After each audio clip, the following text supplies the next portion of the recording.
Hello, this is Dr. Alan Yim. In this video, I'm going to be showing you how to use mode mixture to modulate using common chords.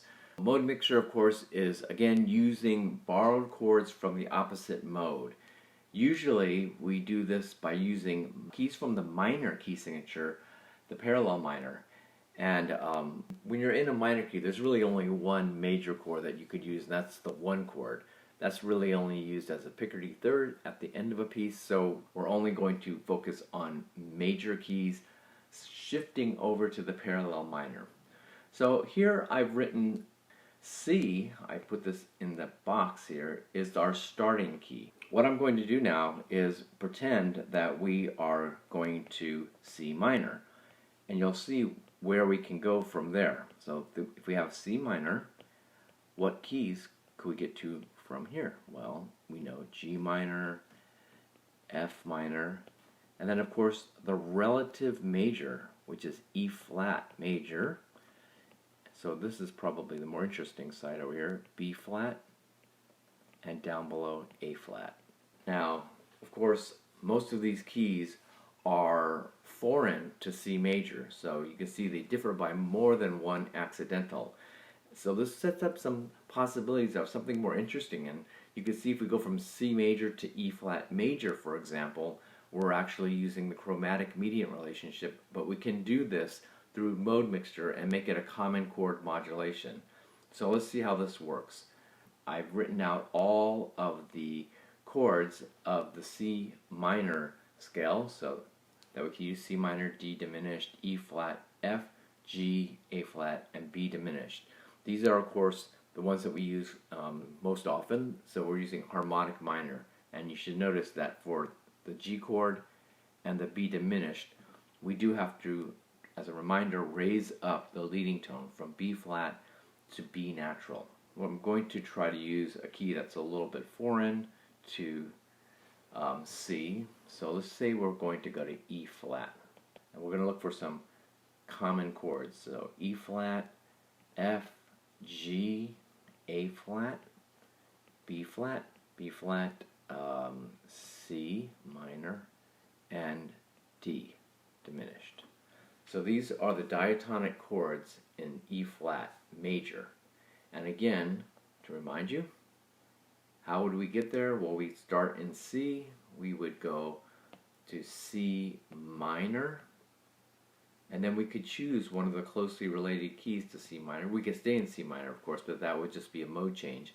But we could go to one of these other closely related keys from there. So we just chose E flat, kind of random here. Let's see which chords we have in common. Okay, C minor, D diminished, E flat, F minor, and A flat. So we could choose any one of these chords to be the common chord in the modulation, but again, you probably want to avoid possibly 7 and 5. So we might not use that D diminished, and although 2 is interesting in C minor, and maybe not, if this were a common chord, we would maybe avoid those two, G in C minor and B flat in E flat. So first of all, I'm going to write the new key in red. How about? So we're going to go to E flat, and now we need to choose a common chord. So maybe one that's logical in the key of C minor. Okay, so first of all, I'm going to shift to C minor, maybe this way. I could also just put the borrowed chord in. So let's say I used 4. I could just go directly to 4 also. Let's say F minor. In fact, maybe, well, it's up to you. So this chord doesn't have to be there.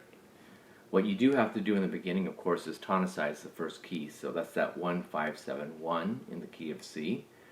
Down below now, you could F in E flat is 2. And now we have to give a chord in E flat that will signal the modulation. And B flat would be a really good one because that would be a really unlikely chord in C major, so maybe I'll do that. So here's the non-diatonic chord, and if I really wanted to make it good, I could make it 5-7, but that might make the progression too short. I could either go, maybe I'll do this, 1, 6, and then 5, 7, 1. Okay. So you sort of want this to be balanced out. So in order to make it not too strong the first time, let's say I'll make it an I, sort of an IAC. I'll invert 1. So we have E flat over G. You could also make it a 6/4. That would be, that might even be better, but B flat 7, and then of course E flat. And this is how you would get to the key of E flat from C. All right, using mode mixture. So here's the progression.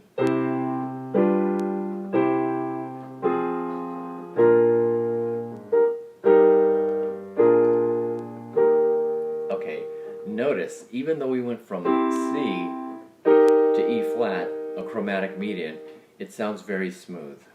And I could do it this way.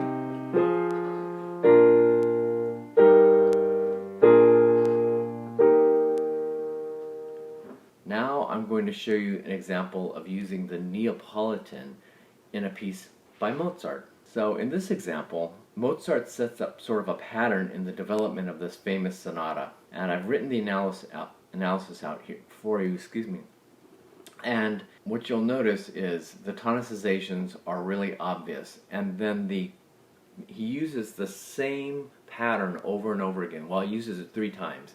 So he uses the common chord 1 in the original key, which becomes 4 in the new one. And then he tonicizes again in that key. So he starts in G minor, goes to the minor subdominant, D minor. Again, okay, let me finish this tonicization here. He's in the key of D minor. And then here in this box, again, 1 becomes 4 in the new key, so he goes again to the minor subdominant, to the subdominant, which is A minor.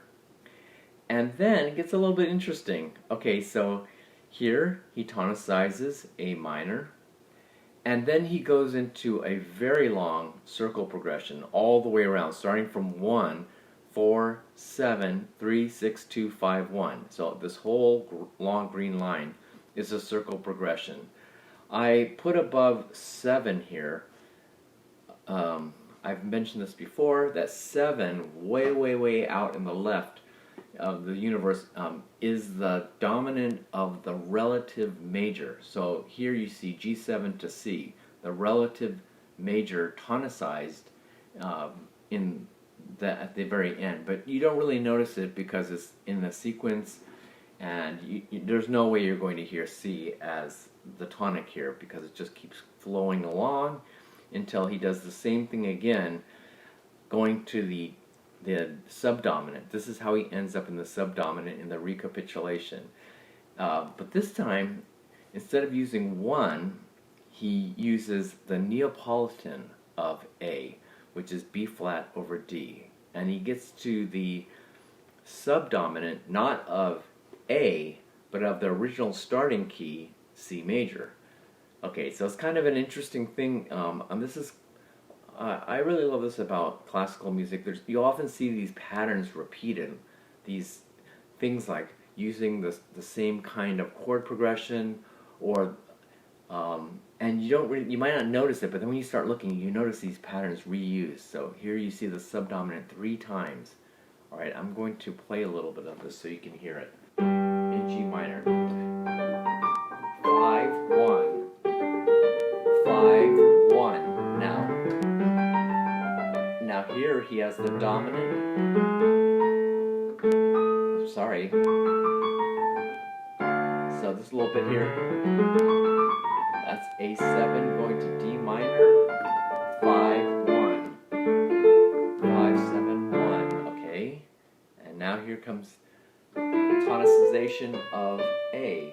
There's the G sharp. Okay, and now we go into the circle progression. A minor, D, G, C, F over A, B diminished. Okay, so that was all the way around the whole circle. I'll play it just as chords.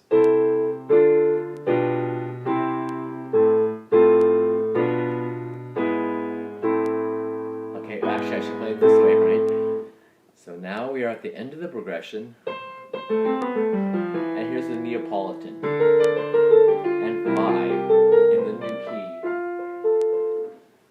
So one of the things to notice in this is this chord here, this dominant 7th, this C7.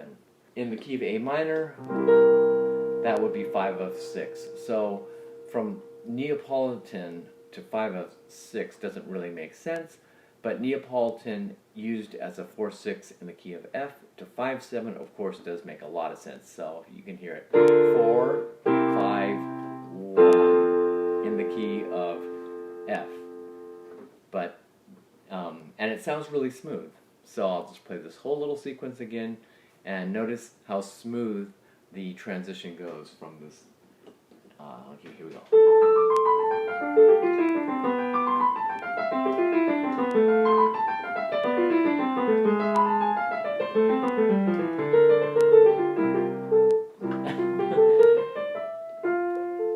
Alright, thanks for watching. I hope this explains a little bit about using mode mixture to modulate using a common chord.